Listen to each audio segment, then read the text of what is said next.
Hi, let me talk about the postpartum minor ailments and its management.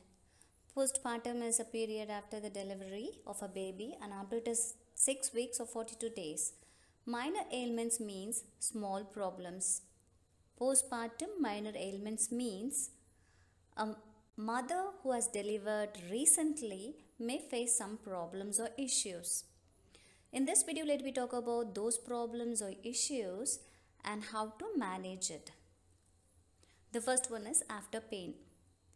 Involuting uterus produce contractions called after pain. What is involuting uterus is? Uterus is a pelvic organ in a pre-pregnant state. During pregnancy, it grows and grows up to xiphisternum.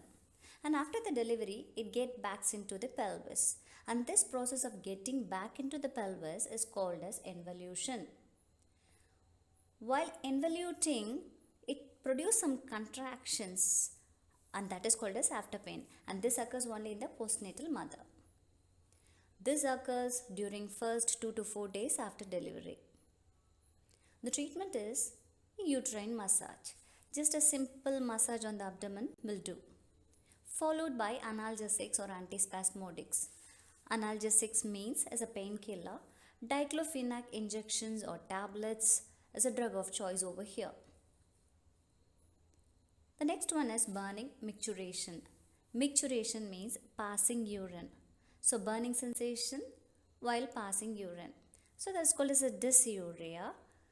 Mild will come under the minor ailments, but the severe one will get into the complications. So we are not going to talk about the complications over here. Due to the traumatized pelvic floor muscles, nerves results in floppy. So during the labor, the muscle, the skin, the nerves, the blood vessels all get injured, right?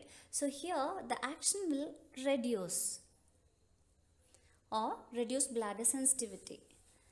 So the feeling of passing urine will be reduced. So the treatment here includes stay hydrated, means fluid intake should be around 2 to 3 liters per day. This may be milk or water or dal pani, tea, coffee or any sort of fluids, juices. So whatever it is, it should be around 2 to 3 liters.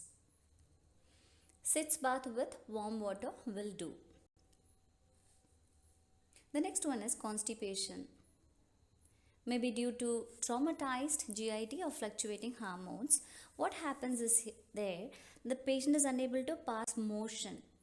The hormones during the pregnancy, particularly the progesterone and the estrogen, where high amount will be reduced extremely low after the delivery. So in that case, when it is reduced, it reduces the bowel movement too. So bowel movements means it is peristaltic movement will be reduced, leading to constipation.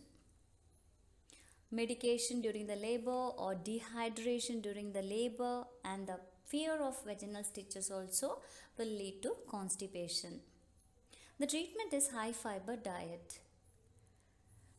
The vegetables are very rich in high fiber, particularly with the skin.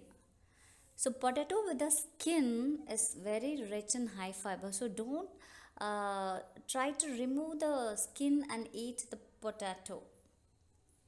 So we can encourage them to take the vegetables with the skin. The secondly is the fruits with the skin, which is very edible, can be taken.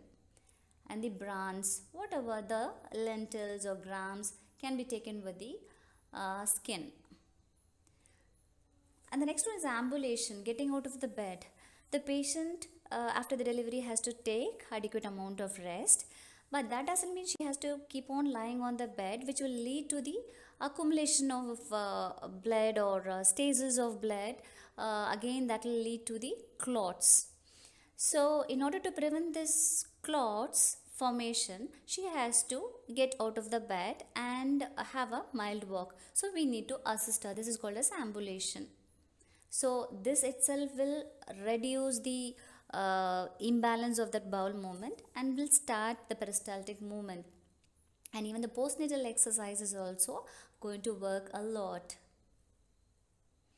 Hemorrhoids means bleeding piles. maybe due to the pressure of the fetus head on the rectum during the labor. So the main treatment is constipations. The remedies were been discussed above, so you can follow that. So when the constipation is avoided or prevented, so hemorrhoids will be entirely reduced. NaCl soaks after 48 hours of childbirth. NaCl means it is a salt, right? So after 48 hours of the childbirth, you can ask her to sit in the warm tub as a sitz bath, adding a NaCl in that. I mean sodium, salt. The next one is retention of urine, means she is unable to pass urine. Due to the traumatized perineum or the stitches, inability to pass urine. Can you see in the picture the space between the umbilicus and the symphysis pubis is something protruded? That protruded part is bladder distension. So this is an indication of the retention of urine. Urine accumulates and one is going to touch on that part, she may have a pain that is called as a tenderness. So it occurs first few days. So you can ask her to try to hear some sound of opening a tap. For example, the kids would have been trained in the childhood, right? Like the elder people used to say shh, something like that. So they used to pass urine. The same method also can help. And even splash of water, either hot or cold water, as per the sensitivity over the perineum also can help. If nothing is going to work, it need to be catheterized. Diuresis, excessive fluid excretion which was accumulated during the pregnancy. This fluid excretion may be via through excessive urination or sweating, which is called as perspiration. So excessive perspiration or sweating is also called as diaphoresis. So urination and excessive urination as well as sweating occurs after 12 hours of the childbirth and peaks at 48 hours. The treatment is stay hydrated and personal perineal hygiene will do. Edema on legs. Can you see shining on the leg? This is called as a postpartum edema. So we need to rule out whether it is related with the blood pressure. Due to an excess amount of the fluid still remain in the body tissues will cause this edema. Mostly extremities are swelled, hands, ankle and the feet. The treatment is early ambulation or subsides with the first week. So otherwise you can ask the client to raise their feet by 3 or 4 pillows under the foot and encourage for the protein rich diet. The next one is breast engorgement. The breast becomes hard, swollen, painful due to the excessive milk accumulation. The redness and fever is also addition sign and symptom of this breast engorgement. Hormones are reduced, ejection of milk occurs. If the baby does not feed well, the breast milk accumulates. So again, she will have so much of pain, she may cry out of the pain also. So the treatment is breastfeed the baby multiple times every 2 hourly. During the daytime will be sufficient enough, but during the night time every 4 hourly can do. Apply either hot or cold water as per the sensitivity on the breast. The studies have highlighted that hot fermentation, the hot water bottle, okay, if you're going to be placed on the nipple, the pores will be open and the ejection of milk occurs spontaneously. While using the hot water bag, cover it with a towel to avoid the burns. Express the milk if the baby could not suck more. Tight chest support as mild compression reduce excess secretions. So you could use a towel or shawl and tie it at the back so that a compression will be applied on the chest. Even the inners, tight inners also will do. Perineal pain or soreness. They may have pain in the perineum after the delivery due to minor injuries. The treatment is analgesics or sitz bath. Encourage her to keep the perineum very dry all the time.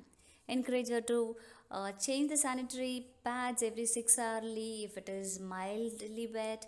In case if it is severe, ask her to change immediately. And while passing the urine or defecating, so she can use hot water to wash it. That will reduce the pain. Fatigue is the last one. Overall feeding of tiredness or lack of energy due to mild anemia. Anemia occurs after every delivery. The studies have proved that 1000 microgram of mcg of iron is being lost per delivery after the delivery. So in that case, she may have a mild anemia. So ferrous sulfate 200 mg per day for 4 to 6 weeks is a drug of choice. But the government of India is giving 180 tablets per day. But the thing is, the patients have a complaints of a black stool, acidity, and sometimes bowel problems and all. But still, we have to encourage her to take iron tablet every day in order to prevent this anemia. One thing should be clearly mentioned to them that it should not be taken with the tea or milk, because the absorption of the iron will be reduced. Instead, you can encourage them to take a citrus fruits or vitamin C rich ones so that the absorption of the iron will be very adequate. Additionally, she can take this drumstick leaves. So many research have proved that these leaves have a very rich iron and it is very cheap cost also. As well as they can go for spinach too. Pomegranate is rich in iron, and beetroot or watermelon. Dates also works out very well if they are going to be very rich, and nuts also will do. And if a non-vegetarian, they can go for the seafoods also, which is very rich in iron.